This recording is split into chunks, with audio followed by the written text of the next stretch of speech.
1 Pedro, no seu capítulo 5. Vou ser bem rápido, bem breve. Aos presbíteros que estão entre vós, ademoesto eu, que sou também presbítero com eles, e testemunha das aflições de Cristo, e participante da glória que se há de revelar. Apacentai o rebanho de Deus que está entre vós, tendo cuidado dele não por força, mas voluntariamente, nem por torpe ganância, mas de ânimo pronto, nem como tendo domínio sobre a herança de Deus, mas servindo de exemplo ao rebanho. E quando aparecer ao sumo pastor, alcançareis a incorruptível coroa da glória. Semelhante vós jovens, sede sujeitos aos anciãos, e sede todos sujeitos uns aos outros, revestivos de humildade, porque Deus resiste aos soberbos, mas dá graças aos humildes. Humilhai-vos, pois, debaixo da potente mão de Deus, para que em seu tempo vos exalte, lançando sobre ele toda a vossa ansiedade, porque ele tem cuidado de vós. Sede sóbrio, vigiai, porque o diabo vosso redor, vosso adversário, anda bramando como leão, buscando a quem possa tragar, ao qual resistir firmes na fé, sabendo que a mesma aflição se cumpre vossos irmãos no mundo. Amém, irmãos? Pode se sentar, glorificando a Deus. Amém.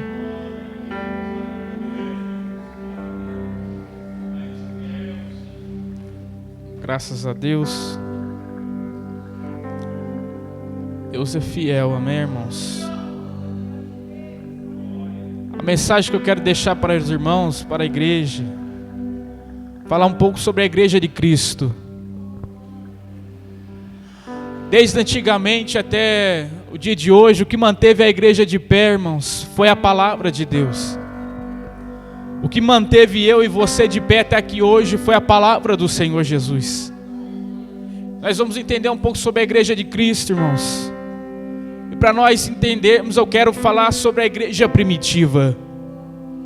Desde lá do começo, onde surgiu a igreja primitiva, de Atos, no dia de Pentecostes, aonde de repente há um som, um vento, todas as pessoas ali foram tomadas pelo poder do Espírito Santo de Deus, aonde houve batismo do Espírito Santo, aonde houve conversão de alma, e ali começou a surgir a igreja primitiva.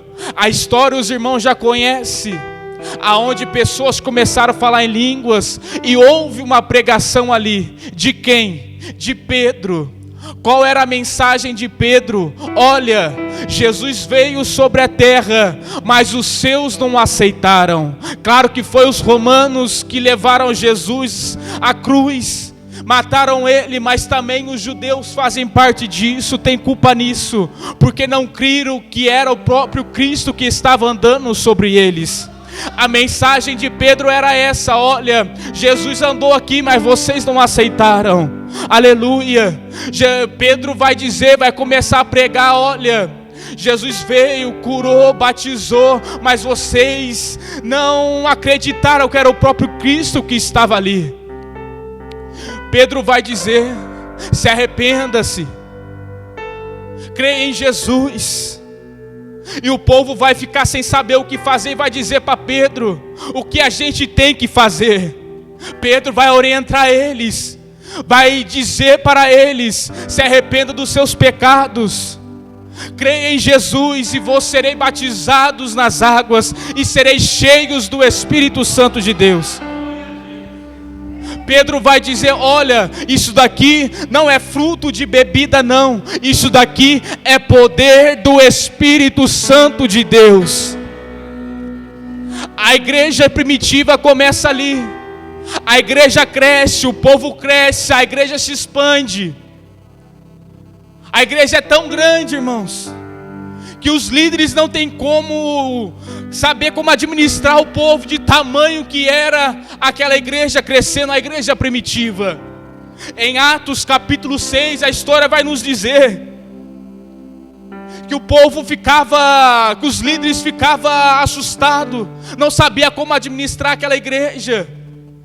Queria saber administrar o povo, queria saber administrar a igreja, mas a parte espiritual estava ficando de lado. Só que no versículo 3, no capítulo 6, no versículo 3, o Espírito Santo de Deus vai orientar aquele povo e vai dizer: olha, separa entre vocês homens corajosos, separa 7 varões aí, homens cheios do Espírito Santo, cheios de boa reputação, para administrar a igreja, para administrar o povo, para administrar o rebanho. O que eu entendo com isso, irmãos? A necessidade de ter departamento da igreja, a necessidade de ter departamento de irmãs, a necessidade de ter departamento de jovens, de crianças, de mulheres, de pastores, de líderes, de obreiro.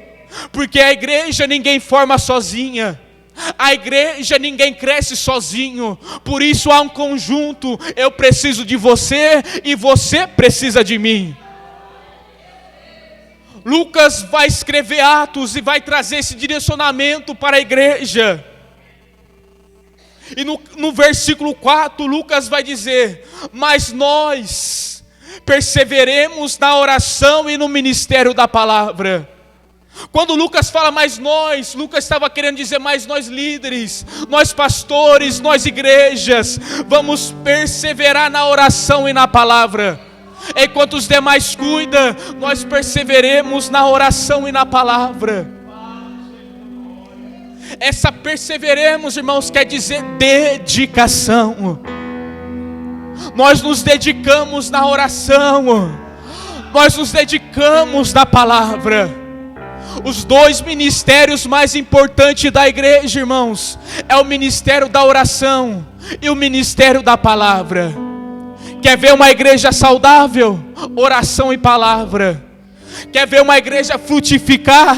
Oração e palavra. Porque a oração que faz a gente vencer as guerras. Porque a oração nos aproxima do Pai. A oração nos faz vencer as guerras. A oração nos põe de pé. A oração que nos aproxima da presença do Senhor Jesus. Quer ver uma igreja vitoriosa, irmãos? É uma igreja que ora. Quer ver uma igreja saudável? É uma igreja que ora, que clama. Quer ver batismo com o Espírito Santo? Ora. Por isso a dedicação na oração, irmãos. Enquanto a igreja ora, as portas do inferno não vão prevalecer contra a igreja de Cristo. Enquanto a igreja ora, o diabo bate em retirada. Enquanto eu e você ora, irmãos, o inimigo se levanta, mas se levanta para cair. Por isso a necessidade da oração. Olha para cá, irmãos, cutuca o seu irmão ao seu lado, diga para ele: ora. Aleluia. Não adianta só orar, irmãos, se não tiver ação. Por isso orar, mas tem ação. Tem certos problemas em nossas vidas, dificuldade em nossas vidas, que a gente tem que orar sim. Mas tem certos problemas em nossas vidas que a gente também tem que ter ação. Tem que orar e ter ação. Tem certos problemas na igreja que a gente tem que orar, é claro. Mas tem certos problemas que a gente tem que orar, mas tem que agir. Por isso eu digo para os irmãos: ora, mas também age. Ora, mas não fique de braços cruzados. Ora, aleluia, mas se mova. Aleluia. Orar e ação.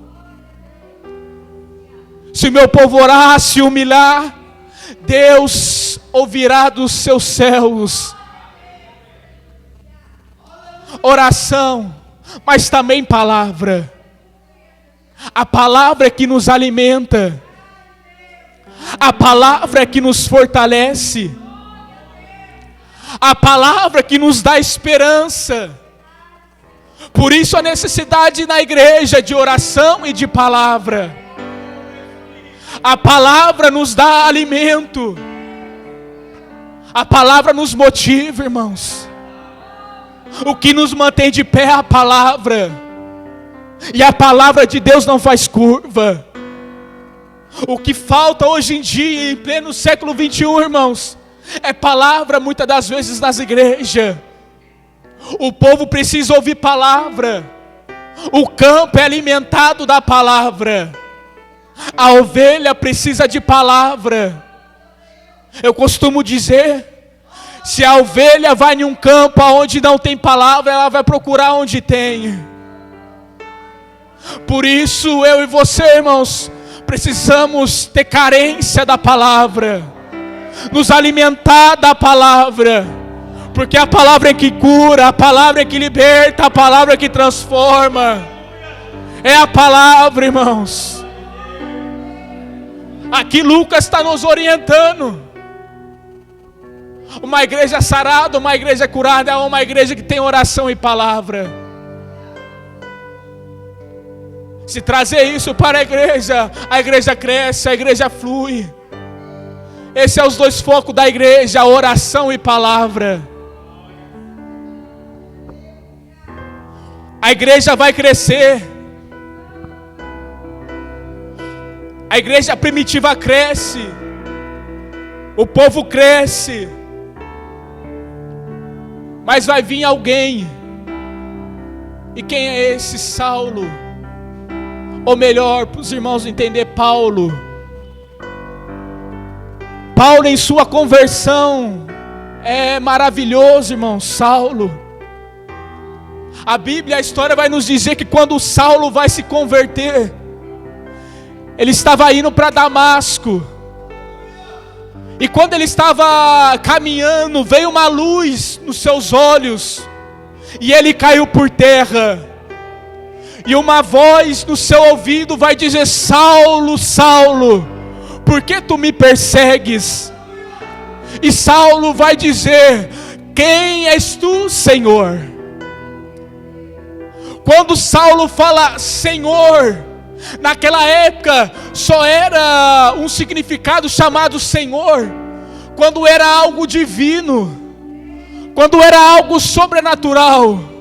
E quando Saulo vai dizer Senhor, Saulo vai dizer que era o próprio Cristo falando com ele. Saulo vai reconhecer a voz de Cristo dizendo com ele. E Jesus vai responder e vai dizer: sou eu, Jesus, a quem tu persegues. Saulo era perseguidor de crente. Saulo era matador de crente. Saulo deixava crente preso.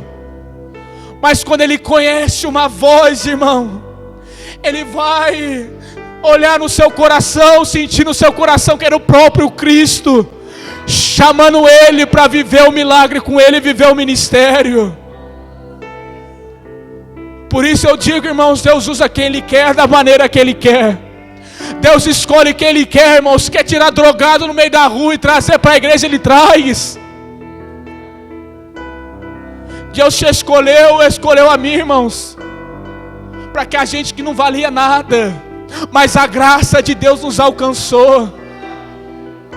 Você está aqui hoje por causa da graça e a misericórdia dEle. Glória a Deus, aleluia. Saulo vai ouvir aquela voz, Jesus vai dizer: sou eu a quem tu persegues. E Jesus vai dizer para ele: olha, vai para Damasco e lá te darei orientações. E Saulo vai para a casa de Judas.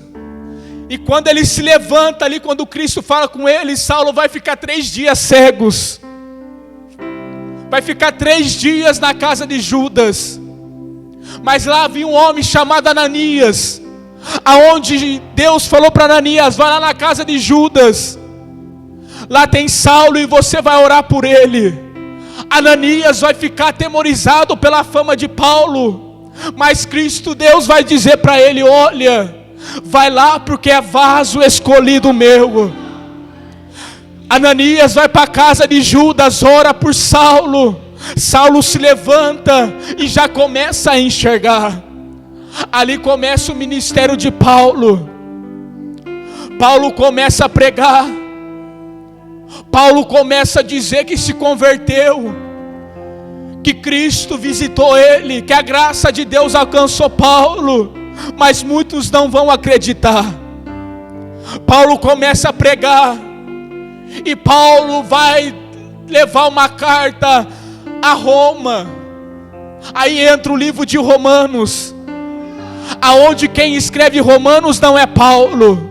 Quem escreve Romanos é Tércio. Paulo dita, mas quem escreve é Tércio. Paulo queria ir a Roma, mas não podia, porque queriam matar Paulo. Só que a mensagem de Paulo para a igreja de Roma era a justiça de Deus. Paulo queria falar sobre a justiça de Deus. Essa carta onde Paulo vai dizer para a igreja romana, Paulo vai resolver o problema da igreja. Paulo vai dizer: olha, entre vocês há muita desordem, entre judeus e gentios. Entre vocês não tem amor. Por isso que Paulo vai trazer uma orientação para a igreja de Romanos. Paulo vai dizer: olha, a justiça de Deus é assim, a graça de Deus é assim. O homem é justificado pela graça mediante a fé. Paulo vai orientar a igreja de Roma para ter amor um com o outro, para ser amigo um do outro. Paulo vai dizer mais para a igreja de Corinto. Os livros de Corinto, 1 Coríntios, 2 Coríntios. Paulo vai trazer também uma orientação para a igreja de Corinto. E vai dizer: olha, entre vocês há muita inveja. Olha, entre vocês há muita soberba. A igreja não é de Paulo, a igreja não é de Apolo, a igreja é de Cristo. Paulo vai tratar a igreja de Corinto, irmãos, como filhinhos, como crianças, como menininhos. Paulo vai dizer: por isso entre vocês eu trato com leitinho. Eu plantei, Apolo regou, mas quem dá o crescimento é Deus. A necessidade, irmãos, de eu precisar de você e você precisar de mim. A igreja não é minha, a igreja não é sua, a igreja é de Cristo. Eu planto, você rega, você planta, eu rego, e Deus dá o crescimento da obra. Ninguém cresce na igreja sozinho, irmãos. A igreja tem que crescer em conjunto. A igreja tem que crescer de mão dada. No reino de Deus não tem individualidade. A igreja de Cristo é uma igreja em conjunto. A igreja de Cristo é uma igreja que dá as mãos e segue para o alvo, que é Cristo. Paulo vai dizer mais. Paulo vai trazer mais orientações para as igrejas. Só para a igreja da galáxia agora, em Gálatas, aonde os mestres diziam ali que tinha outro evangelho, que não era só o evangelho de Cristo. Eles diziam, os falsos mestres, que entre eles não só é o evangelho de Cristo, não, que tinha que ter fé em Cristo Jesus. Para eles tinha que ter outro evangelho. Mas nós sabemos que é só um evangelho que existe: o evangelho da palavra, o evangelho de Cristo. Paulo vai trazer uma orientação para a igreja da Galácia, para eles ser mediante a fé, para eles ser firmes na fé, para eles ter coragem em meio às lutas, em meio às perseguições. Paulo vai trazer uma orientação para a igreja. Olha, em meio às provas, em meio às lutas, permaneçam firmes na fé. Igreja de Cristo, permaneçam firmes na fé. Sejam firmes, sejam constantes, não retrocedam, permaneçam firmes na fé. Paulo vai trazer mais a igreja de Éfeso, para eles crescer na fé, no amor, na sabedoria.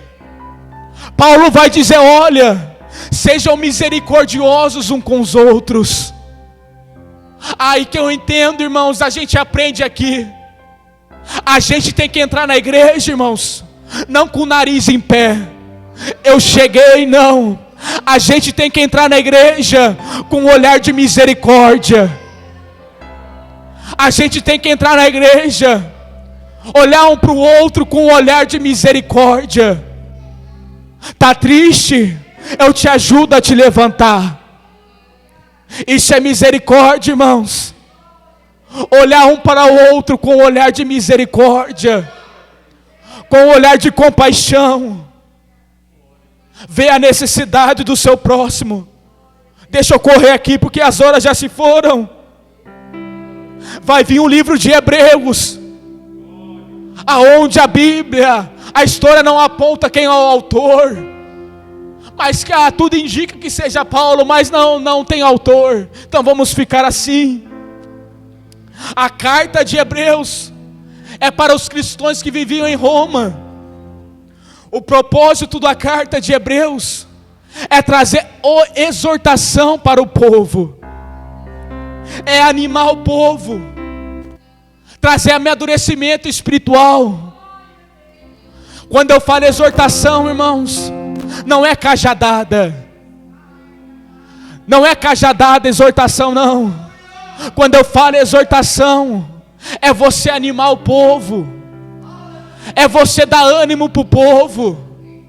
Então o propósito da carta de Hebreus, o autor quer animar o povo a amadurecer na fé, a amadurecer espiritualmente, para a igreja ser madura, para a igreja ser firmes, para a igreja ser cascuda na fé, largar de ser menino e ser madura espiritualmente.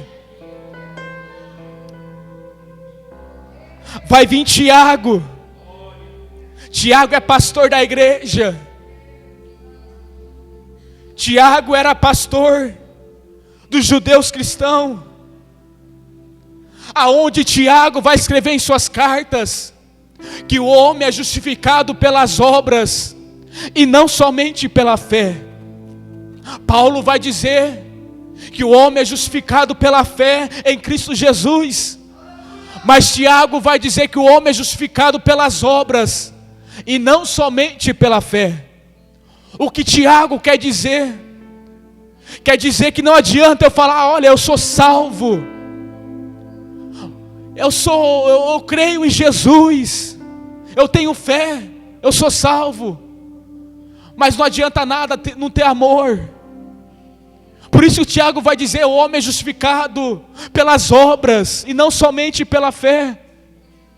Não adianta nada eu falar que eu sou salvo, mas eu não tenho amor pelo meu próximo.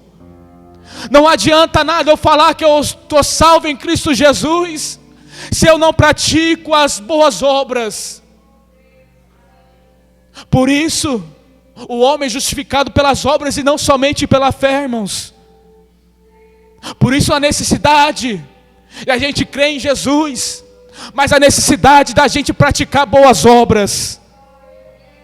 O amor, a bondade, a misericórdia. Vai vir Pedro. A carta de Pedro é sensacional. Pedro vai combater os falsos profetas, os falsos mestres ali que existiam naquela época, aonde queriam distorcer a palavra de Cristo. aonde falava que atrás era pecado, só que hoje em dia não tinha nada a ver. Está assim hoje em dia, irmãos? Não está? Aonde muitos estão distorcendo a palavra, dizendo que não tem nada a ver pecado, dizendo que não tem nada a ver isso, não tem nada a ver aquilo. A orientação de Pedro era combater as falsas doutrinas, era combater essas falsas palavras que estavam sendo administradas. O problema na primeira carta estava fora da igreja, só que na segunda carta de Pedro o problema já estava interno, já estava dentro da igreja. Então o combate de Pedro era esse: combater as falsas doutrinas que existiam, aonde eles diziam que podia pecar, que podia fazer o que quisesse e depois pedia perdão. Deixa eu te dizer uma coisa, irmãos: pecado é pecado, não tem pecadinho e pecadão, irmãos. Um pecado, outra hora ou não, cai à tona. Então Pedro vai trazer essa orientação para a igreja: se arrepender do pecado, ficar firme em Cristo Jesus. Deixa eu terminar aqui. Vai vir João em suas epístolas, ele vai tratar a igreja como filhinhos. João vai tratar a igreja com mais amor, com mais bondade. João vai dizer: olha, se você pecou, tem um advogado que te justifica. João vai dizer: olha, filhinhos, não pequeis, mas se vocês pecar, tem um advogado fiel para te defender. Se você pecou hoje, deixa eu te dizer uma coisa: Cristo Jesus está aqui para te perdoar. João trata a igreja com amor, João trata a igreja com zelo. Em sua carta, no livro de Apocalipse, João vai trazer as cartas para a igreja voltar ao primeiro amor. O objetivo de Apocalipse é para o povo se arrepender, para o povo voltar ao primeiro amor, para o povo se arrepender dos seus pecados. João traz isso para a igreja voltar ao amor de Cristo, porque Jesus breve virá. E ao que eu encerro, para não cansar os irmãos, eu deixo para a meditação dos irmãos Apocalipse 2:10: sede fiel até a morte, e dar-te-ei a coroa da vida. Sede fiel até a morte, e dar-te-ei a coroa da vida. Igreja de Cristo, sede fiel até a morte. Irmãos, sede fiel até a morte. Irmãs, sede fiel até a morte. Jovens, sede fiel até a morte. Corpo de obreiros, sejam fiel até a morte, e Jesus dar-te-á a coroa da vida. Está cansado? Sede fiel, irmão. Quer abandonar o barco? Permaneça fiel. Está cansado da obra, irmão? Sede fiel. Sede fiel até a morte, e dar-te-ei a coroa da vida. Se coloque de pé, amém, irmãos? Deus possa abençoar os irmãos, e que os irmãos possam colocar essa palavra no coração. Podia trazer uma mensagem aqui para você pular, para você saltar, mas eu quero deixar essa palavra para os irmãos. Sede fiel até a morte, permaneçam firmes na fé. Eu podia pregar isso aqui 1000 vezes, irmãos, mas se você não tiver com o coração fértil a receber, não adianta. Por isso a necessidade de a gente estar com o coração prestes a receber a palavra. Porque quando a gente está com o coração fértil, a palavra penetra em nossos corações e jorra fontes de água viva. Quando a gente está com o coração apto a ouvir a palavra de Deus, a palavra traz fruto, traz esperança. E que os irmãos possam ficar com essa palavra no coração. Permaneçam firmes na fé, irmãos. Porque breve, a trombeta de Cristo vai soar. Aí a igreja de Cristo vai subir, cantando santo, santo ao Senhor de Israel. Feche teus olhos, amém, irmãos? Quero orar por você. Pai querido, Pai eterno, Jesus, eu te agradeço, Senhor, porque o Senhor é fiel, o Senhor é poderoso, o Senhor é tremendo, Pai. Senhor, nós não somos nada sem Tua presença, Pai. Não somos nada sem o Senhor, Jesus. Somos falhos, pecadores e miseráveis, mas a Tua graça nos alcançou, a Tua misericórdia nos alcançou, ó Pai. Jesus, sem Tua presença não somos nada, Senhor.